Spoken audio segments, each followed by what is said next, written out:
Education आप सबका बहुत बहुत स्वागत करती हूँ। ये वीडियो में हम डिस्कस करेंगे the core concepts of object oriented programming.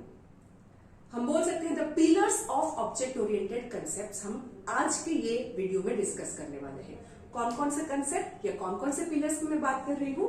सबसे पहले ऑब्जेक्ट, फिर हम क्लास देखेंगे, फिर abstraction, encapsulation, inheritance and polymorphism. बारी बारी से ये सारे कंसेप्ट्स डिस्कस करेंगे। तो सबसे पहले हम देखते हैं what is object. Object is anything, कोई भी चीज ऑब्जेक्ट है। This marker is object, this marker is another object, this white board is an object, I am an object, you are also one of the object.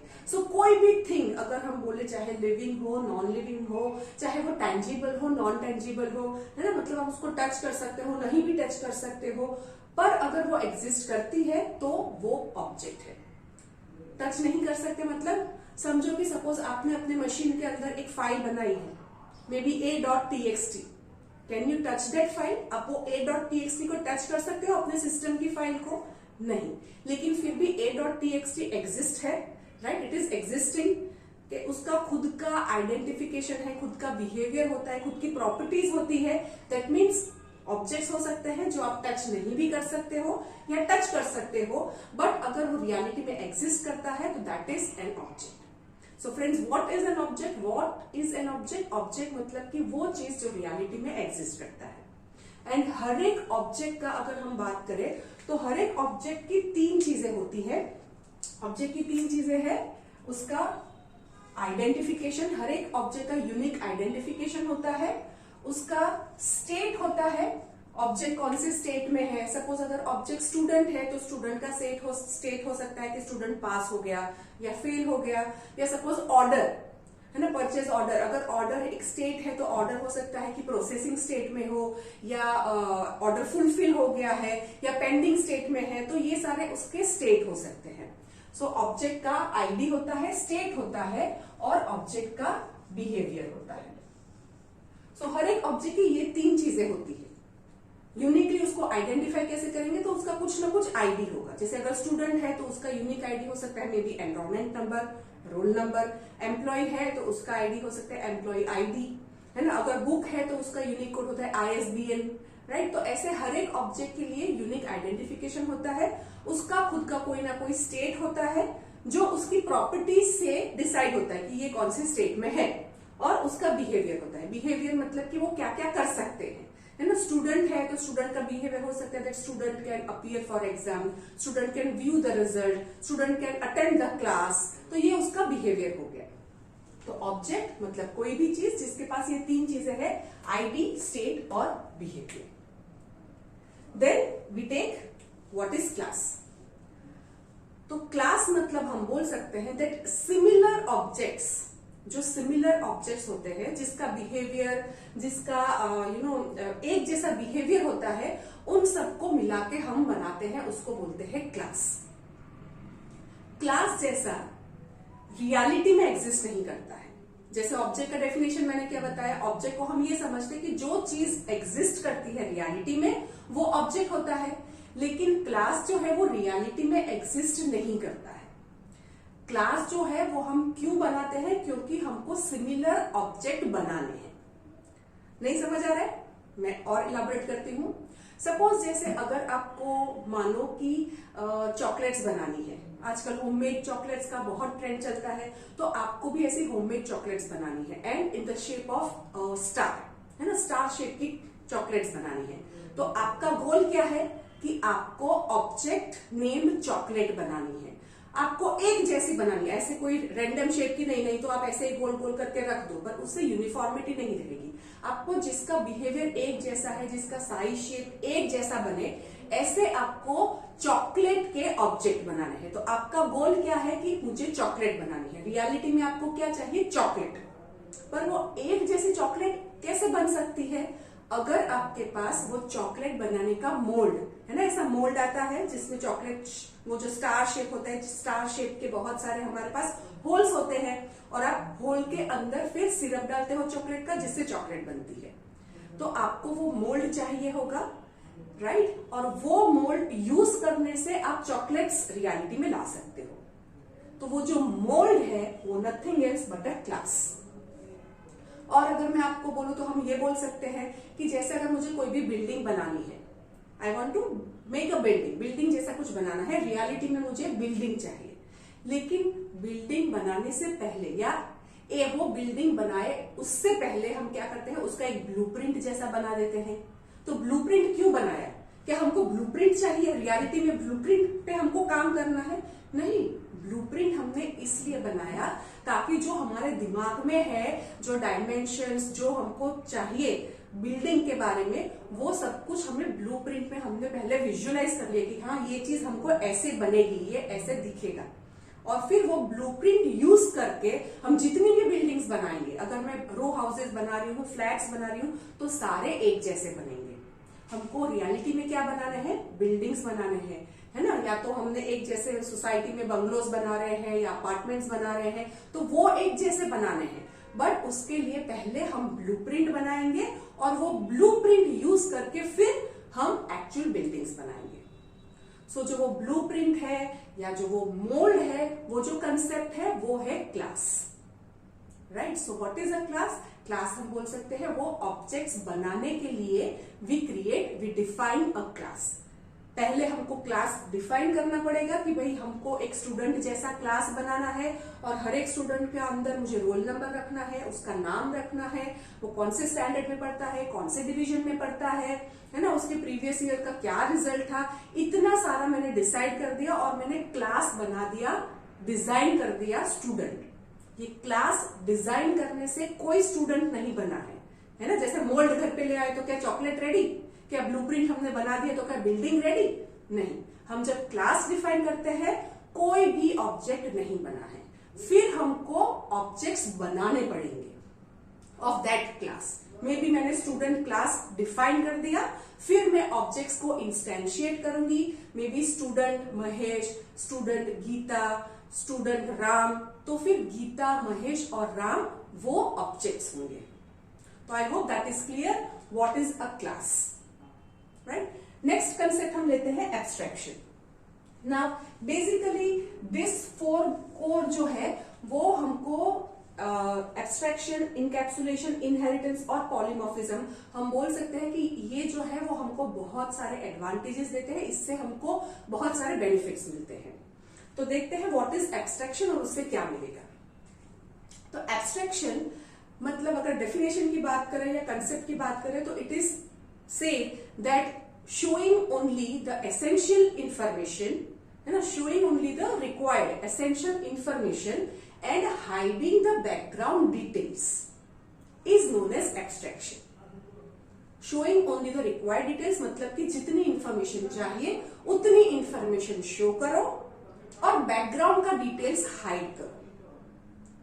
Programming की बात बाद में। Suppose आप सब अब तो स्मार्टफोन यूज करते हो, आपको पता है कि अगर मेरा फोन के अंदर अगर I am getting a call, मुझे कॉल आ रहा है, तो मुझे उसको रिसीव करना है तो वो ग्रीन वाला जो मुझे आइकन आता है, वो ग्रीन वाला आइकन पे मुझे टैप करना है या उसको राइट साइड लेके जाना है, है ना? इतना जरूरी है कि आपको ग्रीन आइकन प्रेस करना है कि रेड आइकन प्रेस करना है। वो आपके लिए एसेंशियल इंफॉर्मेशन है कि आपको ये टास्क अचीव करना है, फोन रिसीव करना है कॉल, या फिर फोन कॉल आपको रिसीव नहीं करना है, डिस्कनेक्ट करना है, तो आपको ग्रीन वाला या रेड वाला क्या आइकन प्रेस करना है, राइट लेके जाना है, स्वाइप करना है ऊपर नीचे, वो आपको जरूरी है, पता होना चाहिए। तो वो आपको दैट इज एब्स्ट्रैक्शन की वो डिटेल हमको जितनी जरूरत है उतनी हम दिखा रहे हैं। पर बैकग्राउंड में हाउ इट इज वर्किंग, कैसे हम ग्रीन को स्वाइप करते हैं तो कनेक्शन हो जाता है, कैसे हम रेड को स्वाइप करते हैं तो डिस्कनेक्शन हो जाता है, वो बैकग्राउंड में कैसे काम कर रहा है, क्या हमको वो जानने की जरूरत है? अगर हमको फोन रिसीव करना है या फोन डिस्कनेक्ट करना है तो क्या हमको वो जानना पड़ेगा तो ही हम फोन यूज कर सकते हैं? नहीं फ्रेंड्स, हमको मेजॉरिटी फोन के यूजर्स को ये पता ही नहीं है कि बैकग्राउंड में कैसे ये सब, है ना, कैसे काम हो रहा है। हमको खाली इतनी चीज पता है कि भाई अचीव करना है तो मैं ये आइकन टैप करूं, यहां से इतना करूं तो ये काम हो जाएगा मेरा। तो that concept is abstraction, right? जैसे अगर आपने कोई भी प्रोग्रामिंग सीखा है, सपोज अगर वो प्रोग्रामिंग में there is a function named print या प्रिंट एफ, है ना। तो आपके पास बहुत सारी अलग अलग लैंग्वेजेस है जिसमें हमको मॉनिटर पे प्रिंट करना है, तो किसी में प्रिंट है, किसी में प्रिंट एफ है, किसी में सी आउट है, तो ये लिखने से प्रिंट हो जाता है ना, हमको टर्मिनल पे मॉनिटर पे दिखता है। बट बैकग्राउंड में कैसे अचीव हो रहा है वो क्या हमको जानना पड़ेगा, तो ही हम प्रिंट यूज कर सकते हैं? नहीं। तो ऐसे प्रोग्रामिंग लैंग्वेज हमको एक लेवल का एब्स्ट्रैक्शन तो देती है, और वैसा ही एब्स्ट्रैक्शन अगर हमको हमारे प्रोग्राम में देना है ना, जैसे अगर मैं क्लास बना रही हूं स्टूडेंट, तो अगर स्टूडेंट को व्यू करना है रिजल्ट, तो उसको ये पता होना चाहिए कि व्यू रिजल्ट नाम का फंक्शन है जो हमको रिजल्ट व्यू करके देगा। बट उसके अंदर मैंने क्या लॉजिक लिखा है ना, व्यू रिजल्ट या कैलकुलेट रिजल्ट, कैसे रिजल्ट का कैलकुलेशन होता है, वो पूरा उसके बैकग्राउंड में हमको जानने की जरूरत नहीं है ना। अगर मैंने सपोज मेरा एक क्लास बना रही हूं, मे बी स्ट्रिंग, और स्ट्रिंग के अंदर मैंने रिवर्स नाम का एक फंक्शन लिखा है, तो मुझे खाली इतना बताना पड़ेगा कि भाई आपको स्ट्रिंग रिवर्स करना है, तो मेरे फंक्शन का नाम है रिवर्स, जिससे स्ट्रिंग का रिवर्स हो जाएगा। आप स्ट्रिंग मुझे पैरामीटर में दो, रिवर्स स्ट्रिंग आपको रिटर्न में मिलेगी। बट मैंने कैसा लॉजिक लिखा है, रिवर्स में मैंने फॉर लूप यूज किया है, व्हाइल यूज किया है, हाफ तक गई हूं, पीछे से शुरू किया है कि आगे से शुरू किया है, वो आपका बॉदरेशन है ही नहीं, right. So that is abstraction. तो using object oriented approach we can get the benefit of abstraction. Then the next concept is encapsulation. Encapsulation अगर कंसेप्ट की बात करें तो पहले मैं आपको बता दूं दैट एनकैप्सुलेशन का मतलब होता है binding of data and functions together in a single unit. Binding of data and functions together in a single unit is known as encapsulation. थोड़ा डिटेल में अगर हम इसको देखें कि ये क्या कहना चाहती है, इसकी डेफिनेशन क्या कहना चाहती है, तो अगर हम क्लास बनाते हैं, स्टूडेंट क्लास का ही एग्जांपल ले लेते हैं, तो स्टूडेंट क्लास के अंदर हमने डेटा रखा, स्टूडेंट का आईडी या रोल नंबर, स्टूडेंट का नेम, स्टूडेंट कौन सी क्लास में पढ़ता है, कौन से डिवीजन में पढ़ता है, और उसके क्या मार्क्स है, ये सारे स्टूडेंट क्लास के हमने उसके डेटा डिक्लेयर किए। अब वो डेटा को मैनिपुलेट करने के लिए जितने भी फंक्शंस हमको बनाने हैं, वो सारे फंक्शंस हम कहां बनाएंगे, वो सारे फंक्शंस हम क्लास के अंदर ही बनाएंगे। कोई भी एंड यूजर डायरेक्टली वो वेरिएबल्स को एक्सेस नहीं कर सकते। पिक्टोरियल स्टूडेंट क्लास की बात है, तो आई थोड़ा सा मैं क्लास को राउंड विजुअलाइज करवाती हूं आपसे। So I have a class student, so मेरे पास ये क्लास है स्टूडेंट क्लास है, उसके अंदर जो डेटा है वो हम यहां पे रखते हैं। What are the data? Student का मेरे पास होगा roll number, name, date of birth, marks और क्लास। अभी इतनी चीजें लेते हैं। सो डेटा हमने सेंटर में रखा है, और डेटा को मैनिपुलेट करने के लिए जो भी फंक्शंस है वो भी हम ये हमारी बाउंड्री क्लास की बाउंड्री है, इसी के अंदर ही रखेंगे। तो रोल नंबर के लिए हमारे पास है सेट रोल नंबर नाम की मेथड और गेट रोल नंबर नाम की मेथड,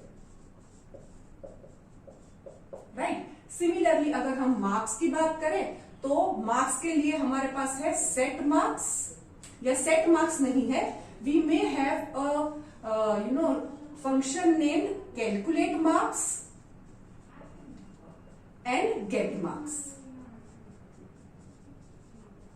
मार्क्स कोई एक्सप्लिसिटली सेट नहीं कर सकता, कैलकुलेशन से आपके मार्क्स सेट हो जाएंगे। Then we may have set name and get name. We may have set DOB and get DOB. Okay, we may have set class and get class.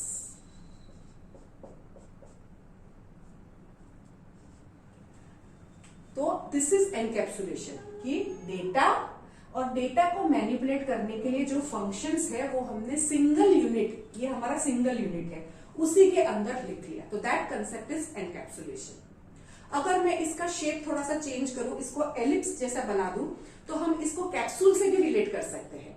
Capsule, yes, capsule मतलब जो medicine में आपको doctor कभी prescribe किया हो, और आपको नहीं किया हो तो देखा होगा that we have a capsule. तो वो कैप्सूल में क्या होता है फ्रेंड्स, आप कैप्सूल को कभी ओपन करके देखोगे तो वहां अंदर कुछ पाउडर होगा। तो अपनी बॉडी को जरूरत क्या होती है, वो पाउडर की। जैसे हमको किसकी जरूरत है, roll number, name, date of birth, marks और क्लास की। बट वो जो पाउडर है, वो पाउडर हमको डायरेक्टली एक्सेसिबल नहीं है ना। पाउडर हम ऐसे ही सीधा हाथ में लेके नहीं ले सकते हैं। पाउडर के सराउंडिंग में हमको एक लेयर मिला है। क्यों लेयर मिला है, क्योंकि आउटसाइड का जो एनवायरमेंट है, आउटसाइड के जो यूजर्स है, अगर वो इसको टच करने की कोशिश करे, आउटसाइड वर्ल्ड, यहाँ पर कोई भी यूजर है, प्रोग्रामर है, अगर रोल नंबर टच करने की कोशिश करे तो हो सकता है कि जो रोल नंबर है वो खराब हो जाए। मतलब कि वो जो पाउडर है अगर आप सीधा हाथ में ले लो तो हो सकता है आपके हाथ में जो जर्म्स है उससे वो कॉन्टेमिनेट हो जाए, या फिर वो जो टेम्परेचर है ना, उसको कुछ मतलब हम बोल सकते हैं एटमॉस्फेयर है, एटमॉस्फेयर में कुछ गैसेस के साथ वो हो सकता है कुछ उसका केमिकल रिएक्शन हो जाए। तो उसको जो पाउडर है कैप्सूल के अंदर उसको प्रिजर्व करना है, उसको बचा के रखना है, ताकि कोई उसको कंटेमिनेट ना करे, वो खराब ना हो जाए। तो वैसे ही क्लास के अंदर ये roll number, name, date of birth, marks और क्लास को हमको बचा के रखना है, सो दैट कोई उसको डायरेक्टली यूज ना कर ले। हाँ, अगर यूज करना है, अगर आपको रोल नंबर सेट करना है तो आप क्या कर सकते हो, हमारे पास रोल नंबर के लिए यहाँ पर set roll number, get roll number है, आप इससे सेट करो। पर आप बोलो कि नहीं, डायरेक्टली मैं रोल नंबर को मैं एक्सेस करूं, तो that is not allowed, right. तो ये हमको एडवांटेज मिलता है बिकॉज ऑफ एनकैप्सुलेशन, कि हमारा जो डेटा है वो डेटा में हम कॉन्टेमिनेशन नहीं कर सकते, है ना। एंड यूजर पे ऐसा रिस्ट्रिक्शन डाल सकते हैं कि नहीं, roll number, name, date of birth, marks और क्लास आप डायरेक्टली नहीं यूज कर सकते। आपको अगर यूज करना है तो मैंने मेथड्स लिखे हुए हैं, वो मेथड से ही आप यूज कर सकते हो। So that concept is encapsulation. I hope that is clear, right. तो अगर ऑब्जेक्ट ओरिएंटेड अप्रोच है तो हमको इसका एडवांटेज मिलता है ना, एनकैप्सुलेशन का। Then we move further, we take another concept. Now we move further, we take the next concept, then the next concept is inheritance. So what is inheritance? तो अगर inheritance की बात करें, so inheritance is nothing else but we can say that कोई भी existing अगर हमारे पास class है तो वो एग्जिस्टिंग क्लास की प्रॉपर्टी को अक्वायर करते हैं और नया क्लास हम डिजाइन करते हैं। So what is inheritance? Inheritance is a technique by acquiring the properties of existing class and creating a new class. We'll understand this concept with an example. समझो कि मेरे पास एक क्लास है पर्सन नाम का। So I have a class named person. अब ये जो पर्सन क्लास है वो पर्सन क्लास के पास हमने ऑलरेडी ये डिजाइन किया है, तो उसके पास है एट्रीब्यूट्स जैसे कि नेम, हर एक पर्सन का नाम होता है, हर एक पर्सन का डेट ऑफ बर्थ होता है, राइट, हर एक पर्सन का एड्रेस होता है ना, कहाँ रहता है, सो पोस्टल एड्रेस होता है, हर एक पर्सन का फोन नंबर में भी मोबाइल नंबर और लैंडलाइन नंबर, सो हर एक पर्सन का फोन नंबर होता है। वी कैन से हर एक पर्सन का ईमेल आईडी है, सो हर एक पर्सन का ईमेल आईडी है, आधार कार्ड नंबर भी अगर आपने रखा है। So that's are some basic information of a class person. अब मुझे एक नया क्लास बनाना है, नेम स्टूडेंट। मुझे स्टूडेंट नाम का एक क्लास बनाना है। अगर हम स्टूडेंट क्लास सोचे तो उसके क्या क्या एट्रीब्यूट्स आएंगे? तो स्टूडेंट है, उनके पास name, date of birth, email address, phone number, email ID, इतने तो है ही डेटा, ईमेल आईडी उतना तो होगा ही। So rather than creating from scratch, आप स्टूडेंट क्लास बनाना चाहते हो, पूरा आप स्क्रैच से बनाओ, उसकी जगह पे आप इनहेरिट कर लो। Okay, you can inherit already existing class and create a new class okay, and that new class आप यहां पर बना सकते हो, दैट इज स्टूडेंट। सो जैसे आपने इनहेरिट किया, ये एरो मैंने रखा है, जिसका मतलब होता है inheritance. So I am inheriting person and I am creating student, मतलब स्टूडेंट के पास name, date of birth, address, phone number, email ID तो आ ही गया है, एंड यहाँ पर हमारे पास है रोल नंबर, नए जो हमको रखने हैं। ओके, हमको ये रखना है कौन से डिवीजन में है, कौन सा स्टैंडर्ड है उसका, right, and how many marks he has obtained, ये एक्स्ट्रा इंफॉर्मेशन। तो यहां पर हमने क्या किया, यहां पर हमने अचीव किया कोड की रीयूजेबिलिटी। मतलब हमने एक बार कोड लिखा, और जब डेटा होता है तब खाली डेटा नहीं होता है ना। अब हमको पता है कि डेटा को मैनिपुलेट करने के लिए फंक्शंस भी लिखे गए हैं, तो इसके सारे सेटर, गेटर, जितनी भी मेथड्स रखी है पर्सन क्लास की, वो सारी की सारी हमको स्टूडेंट में मिल जाएगी, तो हमको बार बार लिखना नहीं पड़ेगा। तो इससे क्या होगा, इससे हमको ये मिलेगा कि हम खाली कॉन्सेंट्रेट कर सकते हैं कि भाई नए नए कौन से एट्रीब्यूट है स्टूडेंट में, तो हम उसी पे कॉन्सेंट्रेट करें, उसी के फंक्शंस और एट्रीब्यूट्स के बारे में सोचें। So that concept is inheritance. And आप जैसे इनहेरिट करते हो, इसका मतलब ये नहीं है कि ये जो है वो क्लास का ऑब्जेक्ट नहीं बन सकता। मुझे पर्सन बनाना है, I can create object of person. मुझे स्टूडेंट बनाना है, I can create object of student. Simple है। इनहेरिटेंस मतलब जैसे हमने हमारी जो पेरेंट्स है उससे हमने उनकी जो क्वालिटीज है वो काफी सारी इनहेरिट की होती है ना। सो मे बी किसी का होता है, किसी के लुक्स उसके पेरेंट जैसे, मम्मी जैसे या पापा जैसे हो सकते हैं, किसी का हो सकता है किसी का नेचर आ गया, किसी में कुछ ना कुछ क्वालिटीज ऐसी होती है जो उनके पेरेंट्स से वो लोग इनहेरिट करते हैं।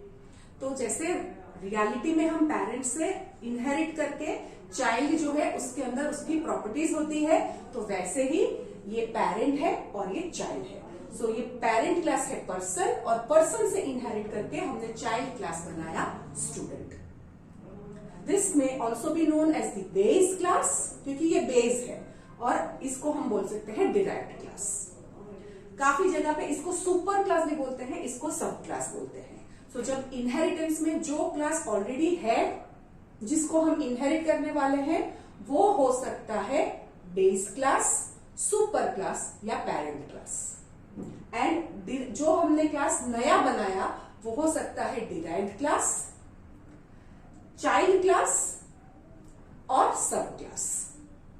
तो दिस कंसेप्ट इज इनहेरिटेंस। क्या मिलता है इससे? इससे कोड रीयूजेबिलिटी का एडवांटेज मिलता है, right. Then the next concept that is very important, and that is polymorphism. So now we'll discuss what is polymorphism. So now we'll discuss what is polymorphism.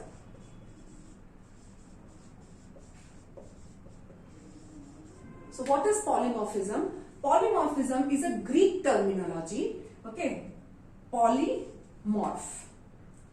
Poly का मतलब होता है multiple, एक से ज्यादा।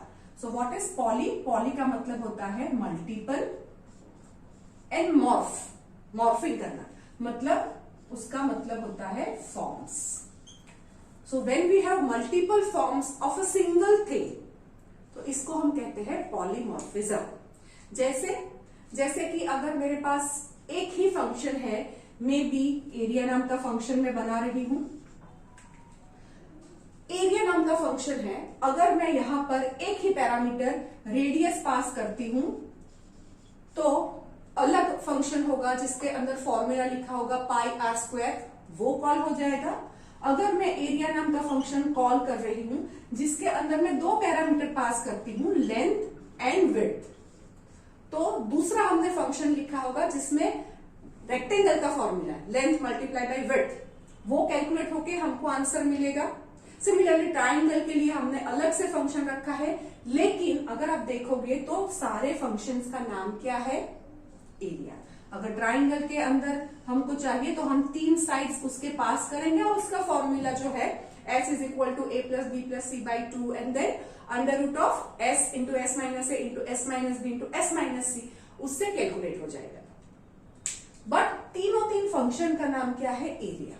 तो सेम नेम बट उसका form अलग अलग, based on what you are passing. आप क्या उसको दे रहे हो। आप एक ही डायमेंशन दे रहे हो तो वो सर्कल समझेगा और सर्कल का एरिया लगाएगा। अगर आप 3 वैल्यूज उसको दे रहे हो तो वो ट्राइंगल समझेगा और ट्राइंगल का फॉर्मूला लगाएगा और उससे आपको वैल्यू मिलेगी। सो दैट इज पॉलीमॉर्फिज्म, एक ही चीज के मल्टीपल फॉर्म्स। बेस्ड ऑन आप किस पे उसको ऑपरेट करवाते हो, उसका जो फॉर्म है, जो उसका लॉजिक है, जो उसका इंप्लीमेंटेशन है, वो चेंज हो जाएगा। तो this concept is available in object oriented. This is a strong pillar हम बोल सकते हैं, जिसके ऊपर हमको बहुत सारे एडवांटेजेस मिलते हैं एज अ प्रोग्रामर। जैसे हमने डिस्कस किया कि एनकैप्सुलेशन है, उससे हमारा डेटा जो है वो प्रिजर्व हो जाता है। एब्स्ट्रैक्शन से हमारे जो यूजर्स है उसको हम खाली रिक्वायर्ड इंफॉर्मेशन दिखाते हैं, तो बैकग्राउंड में हमने कैसा लिखा है वो भी हम हाइड कर सकते हैं, राइट। इनहेरिटेंस से हम रीयूजेबिलिटी अचीव कर सकते हैं एंड पॉलीमॉर्फिज्म से हम एक ही नाम के बहुत सारे फंक्शंस बना सकते हैं। Friends, I would like to know, friends, ये वीडियो में हमने ऑब्जेक्ट ओरिएंटेड के कंसेप्ट्स डिस्कस किए। I would like to know आपको कैसा लगा। कमेंट सेक्शन का यूज करके please share your reviews. Do not forget to like and subscribe. Thank you for watching this video. Have a nice time.